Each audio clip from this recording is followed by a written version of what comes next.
Friend CKD stock market news channel के अंदर मैं आप सभी का स्वागत करता हूं। तो देखिए, स्मॉल कैप म्यूचुअल फंड हो या मिड कैप म्यूचुअल फंड हो, इनके अंदर बहुत सारे कंसर्न होते हैं कि भाई साहब रिस्क ज्यादा है, इन्वेस्ट नहीं करेंगे, हमारा क्या ही होगा यार, कहीं स्टॉक मार्केट खड़बड़ा गया तो हमारे फंड्स का क्या होगा। तो इस वजह से doubt small cap mutual fund से रिलेटेड या मिड कैप म्यूचुअल फंड से रिलेटेड कम करने की यहां पर चेष्टा करेंगे। तो सबसे पहले बात कर लेते हैं स्मॉल कैप कैटेगरी से रिलेटेड जो बेस्ट म्यूचुअल फंड्स हैं। अगर आपके पास इन 12 म्यूचुअल फंड्स के अलावा कोई अगर आप स्मॉल कैप कैटेगरी का म्यूचुअल फंड होल्ड करके चल रहे हो तो डेफिनेटली आपको अपने पोर्टफोलियो का रिव्यू जरूर करवा लेना चाहिए। चलिए बात करते हैं quant small cap mutual fund, SBI small cap mutual fund, axis small cap mutual fund, Edelweiss small cap mutual fund, Tata small cap mutual fund, HDFC small cap mutual fund, Kotak small cap mutual fund, Nippon India small cap mutual fund, bank of India small cap mutual fund, Mahindra Manulife small cap mutual fund, DSP small cap mutual fund, HSBC small cap mutual fund. और ये सारे mutual fund जो है मैं direct plan से related आपके सामने चर्चा कर रहा हूं।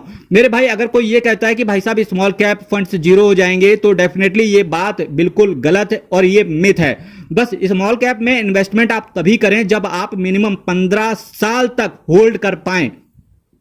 अभी क्योंकि आपको रिटर्न मिल रहा है, अभी सुनने में अच्छा लग रहा है कि भाई साहब अरे सीकेडी जी क्या बातें कर रहे हो यार, 15 साल बता रहे हो तुम यार सीकेडी जी, 15 साल बस इतना सा, केवल 15 साल। भाई 40 साल तक होल्ड करेगा तेरा भाई, पर जिस साल ये स्मॉल कैप्स और मिड कैप्स रिटर्न आपको बना के नहीं देंगे, आप तिलमिला उठोगे, फिर सोचोगे यार कहां फंस गया भाई साहब, लार्ज कैप ही खरीद लेते, इससे अच्छा तो कम से कम एक सिक्योरिटी तो रहती पैसे की, इससे तो अच्छा होता मेरे भाई लार्ज कैप भी छोड़ दो, कम से कम एफडी में पैसा होता, कम से कम फिक्स्ड इनकम तो एक हर महीने या हर साल आती रहती है हमारे पास। यही वर्ड्स, एग्जैक्टली यही वर्ड्स आपके होंगे। यही same scene PGIM India mid cap के साथ हो रहा है। यहां पीजीआईएम इंडिया मिड कैप का मैं एक एग्जांपल ले रहा हूं क्योंकि जो लोग काफी सारे myth PGIM India mid cap से रिलेटेड फैला रहे हैं, वैसे यही same scene PGIM India mid cap के साथ हो रहा है। उसका फंड मैनेजर चेंज क्या हुआ कि रिटर्न कम हो गया, फिर क्या सब तिलमिला रहे हैं कि भाई मार्केट हो। आपको एक चीज पता होनी चाहिए कि भाई मार्केट हो, शेयर मार्केट हो, स्टॉक मार्केट हो या फिर mutual fund,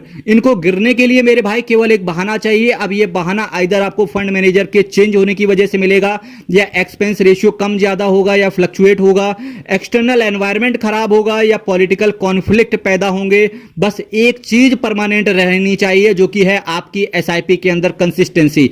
no matter what the situation is, मेरे भाई लगे रहो, एसआईपी को बंद नहीं करना है आपका। जी हां, अगर पीजीआईएम इंडिया मिड कैप से रिलेटेड आपके अंदर भी कुछ कंसर्न है तो एक वीडियो मैंने डाल रखा है, उस वीडियो को मैं यहां पर लगा देता हूं डिस्क्रिप्शन बॉक्स में, आप चेक कर लीजिएगा।